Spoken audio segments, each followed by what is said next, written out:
आज बेहद खास दिन। आज देश के पहले गृह मंत्री और लौह पुरुष सरदार वल्लभ भाई पटेल की 150वीं जयंती है और इस मौके पर अलग अलग कार्यक्रमों का आयोजन हो रहा है।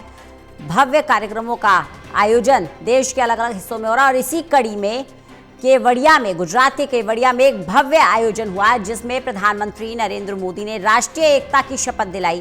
पीएम मोदी ने भव्य एकता परेड का उद्घाटन किया। पीएम मोदी ने राष्ट्रीय एकता का मजबूत संदेश दिया। स्टैच्यू ऑफ यूनिटी जाकर पीएम मोदी ने सरदार वल्लभ भाई पटेल को श्रद्धांजलि अर्पित की। सरदार वल्लभ भाई पटेल की 150वीं जयंती और केवड़िया में भव्य आयोजन किया गया। गुजरात के केवड़िया में तमाम राज्यों के सैनिक इसमें शामिल हुए।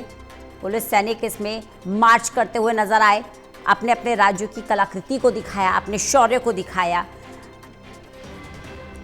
हमारे साथ हमारे एसोसिएट एडिटर प्रदीप कुमार जुड़ गए हैं ज़्यादा जानकारी के लिए।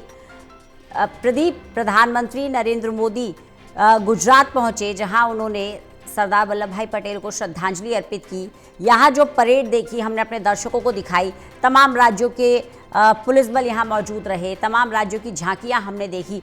बेहद अतुलनीय पल दिखाई दिया अभी हमें।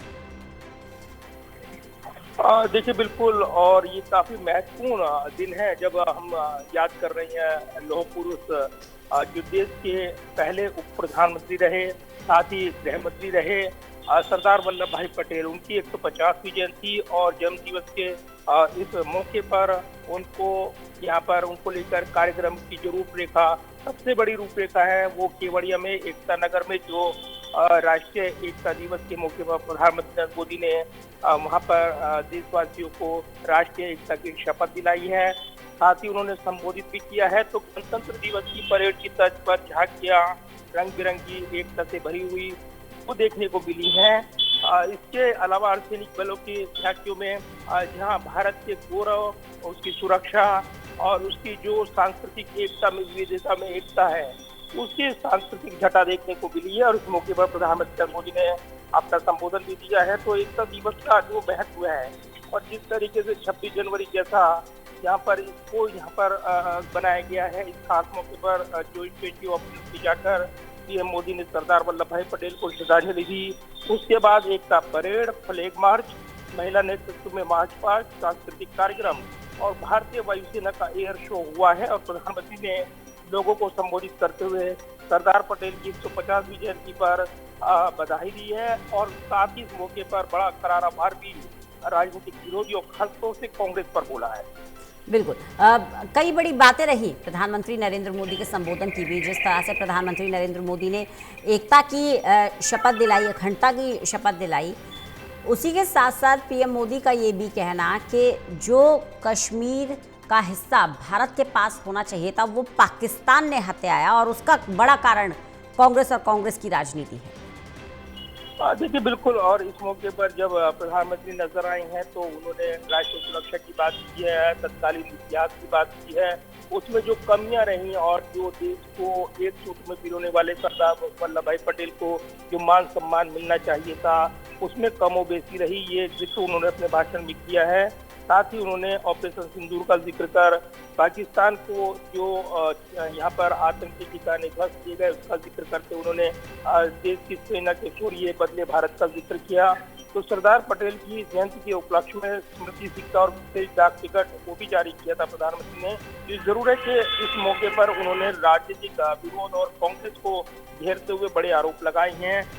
विभाजन जो हुआ है उसके लिए उन्होंने सीधे तौर पर कांग्रेस पर निशाना साधा है और साथ ये भी कहा है कि 10 साल पहले ही यहाँ आज़ादी मिल गई होती अगर सरदार पटेल की नीतियों को वरीयता दी जाती, ये उन्होंने कहा है। तो कहीं ना कहीं सरदार पटेल के व्यक्तित्व को आगे रखते हुए प्रधानमंत्री नरेंद्र मोदी यहाँ पर हमलावर नजर आए हैं और इस खास मौके पर उन्होंने एक भारत से एक भारत का विचार, उसके लिए जो सर्वोपरि था सरदार पटेल के लिए, उसका विशेष जिक्र करते हुए इस राष्ट्रीय एकता को महापर्व बताया है। और साथ ही जिस तरीके से 140 करोड़ देशवासी 15 अगस्त को स्वतंत्रता दिवस मनाते हैं, 26 जनवरी को गणतंत्र दिवस मनाते हैं, वैसे ही एकता दिवस का महत्व हमारे लिए प्रेरणा का पल है, गर्व का पल है, ये पीएम मोदी ने कहा है। बिल्कुल, तो 150वीं जयंती पर प्रधानमंत्री नरेंद्र मोदी पहुंचे हैं गुजरात के केवड़िया में और लौह पुरुष की प्रतिमा पर पुष्पांजलि अर्पित कर उन्हें श्रद्धांजलि भी दी। लेकिन प्रदीप, जिस तरह से हमने यहाँ पर जो नज़ारा देखा, सभी राज्यों का पुलिस बल मौजूद थे, कलाकृतियाँ भी थी, लेकिन उसमें जो महिलाओं का योगदान था, जो महिलाओं का कोऑर्डिनेशन हमने देखा, या यूँ कहिए जिस तरह से महिलाओं ने प्रदर्शन किया, वो दिखाता है कि अब देश की बेटियां भी पीछे नहीं हैं। देखिए, बिल्कुल, और महिला सशक्तिकरण इस पर फोकस रखते हुए यहाँ पर इस परेड में विशेष तौर पर प्रस्तुति दी गई है और इसलिए इसमें महिलाओं की भागीदारी।